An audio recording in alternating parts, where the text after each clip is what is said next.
In a construction site, a man runs to stop his coworker from digging any further. It seems they've found something dangerous buried in the ground. Soon the news reached Chief Superintendent Zuzana. The picture sent by the construction site appears to be an unexploded bomb, so an alarm is raised. Major Will is practicing at the shooting range, but he's interrupted by a phone call informing him of the incident. He also receives the picture and concludes it's a 1,000-pounder from World War II, so he asks for an 800-meter radius perimeter to be closed around the construction site. The police and the military quickly take over the area and start evacuating all the neighbors. In a building next to a bank, a cop knocks on an apartment and nobody comes out, so he assumes it's empty, but someone is moving in the darkness. Meanwhile, Rahim helps his elderly parents leave the building.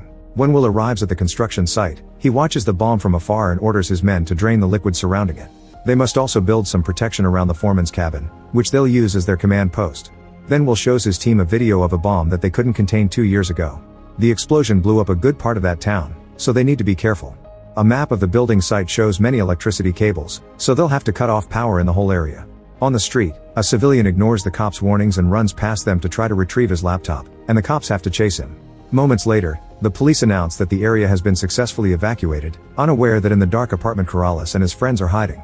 On the construction site, drones are sent out and Corporal Martin puts a hose in the water to start the draining. When the power is cut off, Corrales' team finally leaves the apartment and rushes to the basement, where they hid some tools earlier. The group sets up some lights while Corrales installs a camera outside the front door before locking it. Then he goes out through the back door and searches a dumpster for a hidden generator. He grabs its cables and sends them to the basement through a pipe. After Corrales installs another camera by the alley gate, the team starts breaking down the basement wall with power tools. On his way back, Corrales is startled by a fox, but ignores it. At the police station, Zuzana worries because she notices something moving on the street, so she asks her men to send the drone after it. However, it's just the fox. In the basement, the team keeps breaking down the several layers of wall using a variety of tools. Soon the bank alarms start ringing, so a bank worker tells the cops at the perimeter border that he should check on it. However, the cops tell him alarms are going off everywhere because of the power cut and send him away. When the team changes to a very noisy drill, Corrales goes outside to keep an eye on the street and the cameras. Anytime a police car passes by, he warns his friends so they stop the drilling until the car is gone. Martin informs Will that he's finished draining the water and finds him filling some glasses. Will claims it's a tradition to drink when a job has been finished. Then Will and Martin bring their equipment to start working on the bomb, so Zuzana sends all the police cars away. Will inspects the bomb and discovers it has a time fuse, which he confirms by using a mic to listen to the ticking. This can detonate any minute for the next 48 hours, so Will use a magnetic clock stopper to inhibit it. Once everything is connected, everyone runs to take cover and the clock stopper is activated. Thankfully, it successfully stops the clock without detonating it. Now they have to build a mitigation wall for a controlled explosion, which can take up to 5 hours. In the basement, the team hits steel, so they exchange the drill for a welding machine. Soon they finish the hole in the wall and finally gain access to a bank vault. After blocking the camera with a spray, they start opening all the boxes to steal tons of cash and jewelry. There also are gold bars, but they're too heavy, so they have to leave them. At the construction site, the soldiers keep building the wall, but Will notices Martin touching the bomb and blows a horn to make everyone leave. Martin has noticed that some spots on the bomb aren't rusty, which he considers an anomaly for a supposedly 80-year-old bomb. Will thinks it's just well preserved and sends the men back to work. Minutes later, a soldier notices on the scanner that the bomb is ticking again, which means the clock stopper is malfunctioning. All the soldiers run to take cover while Will gathers some tools. He'll have to drill the fuse and apply a solution to clog the mechanism. While Will starts to drill very slowly, an officer at the station notices a hotspot on the drone's thermal camera that isn't the soldier's generator. Zuzana immediately orders Will to stop the procedure because she'll send officers to check on this mysterious hotspot. Suddenly Will sees Martin too close to the bomb and yells at him to make him come back.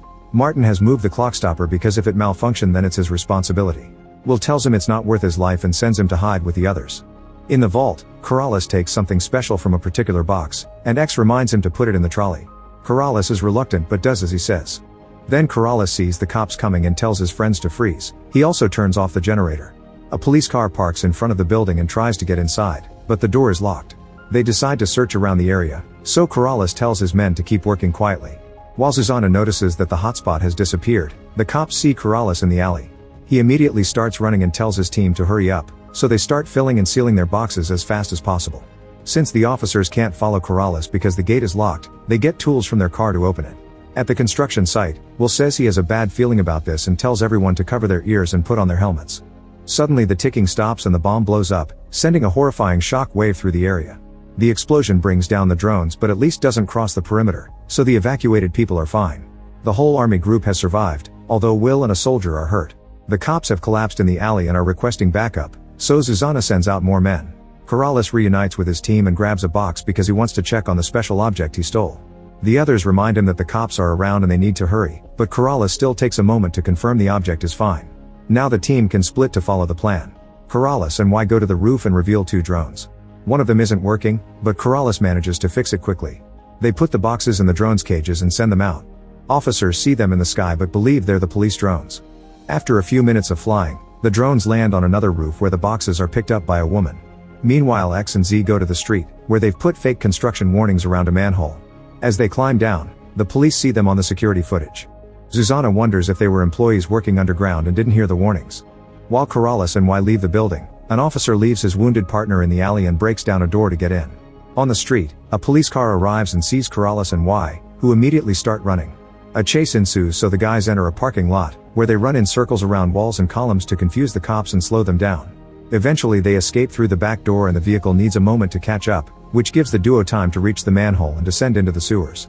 Outside the perimeter, X and Z come out of a manhole and find their last team member, who is waiting for them in a van. Soon police cars surround the first manhole and cops get in the sewers too, forcing Corrales and Y to hide in another tunnel. At that moment the woman approaches the van and gives them the boxes with some cake she made for them.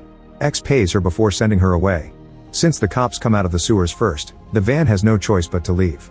At the construction site, Martin insists they should test the bomb's chemical signature because he thinks it isn't from World War II.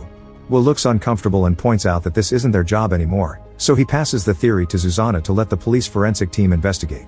At that moment the officer in the building discovers the hole in the basement and the robbery, so he reports it and Zuzana sends out a team to look for the robbers. When Corrales and Y finally come out of the manhole, they call their friends and the van quickly picks them up. Corrales immediately asks for the boxes to check on his object again. When the van reaches a checkpoint, they give the police some fake paperwork to pretend they're workers from London Water. The officers believe them and let them pass. At the station, Zuzana looks at screenshots of the men who went into the sewers and notices the London Water logo on their clothes, so she asks her men to look for it. The cops at the checkpoint tell her about the van with the same logo that just left. Meanwhile the robbers park in a garage, where they change the license plate and remove the logo from their clothes and the van. Then they return to the road and finally manage to leave the city, so they celebrate. While the police investigate the vault in the building, Rahim approaches the checkpoint and explains that his family has a flight to catch, so he wants to get their bags from his apartment. When the cops hear that he lives in the crime scene, they let the family come back for a witness statement.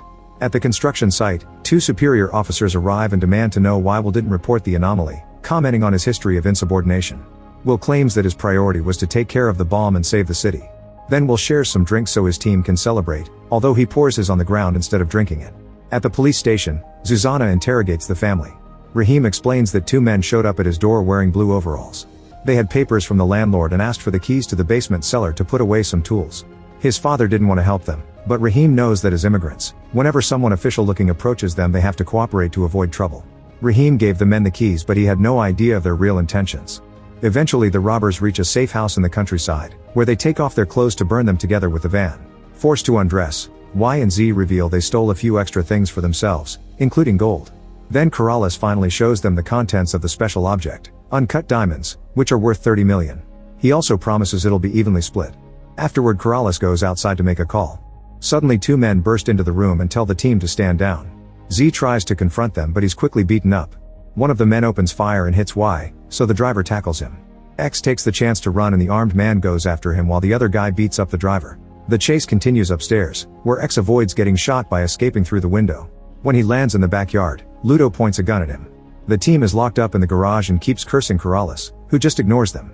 In the living room, Corrales and the new people celebrate with a drink while splitting the loot, and it's revealed that Ludo is his cousin. Ludo wants to know how Corrales knew about the diamonds, so Corrales explains they belong to a man he used to work for and now he hates. Some time ago, Corrales would fly into conflict zones and pick up under the radar stones. Then he would smuggle them out on his person and deposit them in his boss's bank account. However, his boss betrayed him, so now Corrales is seeking revenge. When Ludo asks for a diamond, Corrales agrees to let him have one, but he snaps when Ludo asks for more. Sensing something suspicious, Ludo wants to change the arrangement and asks for 50% of everything. An argument ensues and they don't stop yelling until Ludo smashes a tool on the table, destroying one of the diamonds. This shouldn't be possible, so Corrales desperately checks the other diamonds and is devastated to learn they're all fake. Corrales swears he didn't know about this, but Ludo doesn't believe him and makes his men capture him. The thugs hold Corrales' hand on the table and Ludo smashes it with a tool, asking for the truth. Corrales insists he wasn't behind this, so Ludo takes all the loot and makes his men throw Corrales in the trunk of his car. The group leaves while the original team is still stuck in the garage. Meanwhile, all the residents are allowed to return to their homes. Power isn't back yet, so Rahim's family has to carry the father's wheelchair up the stairs. While the family grabs their things, Rahim goes to the roof and gets the bag of real diamonds from a pot. Then he returns to his room and cuts a suitcase's handle to hide the diamonds inside while assuring his brother that everything went fine. Will also goes home and showers to clean his wounds. At that moment he gets a call from his superior officers. It's been confirmed by forensics that the bomb isn't from World War II, in fact it's been traced back to the army. We'll have to show up tomorrow morning to discuss this. In the safe house, X manages to cut his rope on the edge of the van door. After checking on a very weak Y, he frees the others too. The driver manages to start the van without keys and uses it to hit the door until it brings it down. Unfortunately it's too late for Y, who dies in Z's arms. Then X finds his tablet and reveals that he put trackers in all of the team's clothes, so he can get Corrales' location. The trio leaves in 2 cars to go after him. In Ludo's trunk, Corrales texts a mysterious number saying he's in trouble and sends his location. He keeps yelling to ask Ludo for mercy, but Ludo just plays music to cover the noise. In the army's storage room, Martin runs a few tests on the clock stopper and discovers an extra chip, which reveals that the device was tampered with. At the police station, the cops finally trace the apartment paperwork to Corrales, who has a long history of crime related to theft and diamond smuggling. At the airport, Rahim and his family go through check-in without issues. On the road, X finds Ludo and tries to block him, so Ludo turns his car to avoid him. However, his friends approach from the other side and push Ludo's vehicle through a fence. Then X and his men surround Ludo's group, breaking a window to fight them for a gun. In the trunk, Corrales hears the music stop and a few gunshots. When the trunk is finally open, Z and the driver drag Corrales out. X covers his head with a plastic bag and starts to choke him, but suddenly X is shot in the neck. After the driver is shot in the leg, he and Z run to take cover and Corrales takes the chance to run to the shooter, who turns out to be Will. They've been working together all along, and now they escape together too. After they're gone, Z and the driver search Ludo's car and are happy to find the bag with the cash and jewels. In the meantime, Zuzana finally receives Corrales' file and compares his picture to the security footage to confirm it's him. The officers immediately alert all airports and terminals. After stopping at a hotel to clean up, Corrales goes to the airport and manages to check in with a fake passport before they receive the alert. When Martin comes to the police station to tell Zuzana about the chip, he also tells her that Will is known for being mad after his time in Afghanistan. He also recognizes the picture of Rahim because he was Will's interpreter. It was Will who helped Rahim's whole family move to the USA for safety. Looking at the files, Zuzana notices that Corrales was also in Afghanistan working in a gemstone mine. She sends an alert to capture Will and Rahim too. While Will leaves the country on a private plane, police officers rush to the airport to look for Corrales since he was seen there. However, Corrales manages to avoid them and boards the plane to escape. Meanwhile, Zuzana learns that Rahim's brother was the night security guard on the construction site. When she and her men make it to Will's house, they find a workshop and notes on how to modify a bomb. There are also newspaper articles about a badly planned attack in Afghanistan that caused the deaths of several people. In Istanbul, Corrales, Will, and Rahim sell the diamonds for an insane amount of money, which they split evenly among the 3 of them. Afterward they part ways so they can start a new life. 10 years ago, Corrales was double-crossed and kidnapped by his employer. He tried to fight the soldiers, who easily overpowered him and threw him in the back of a truck. In a town nearby, Will managed to make a peaceful deal with the locals thanks to Rahim's help. When they left town, Will and Rahim saw a vehicle on the road and ran to take cover, knowing it meant there were enemies hidden nearby.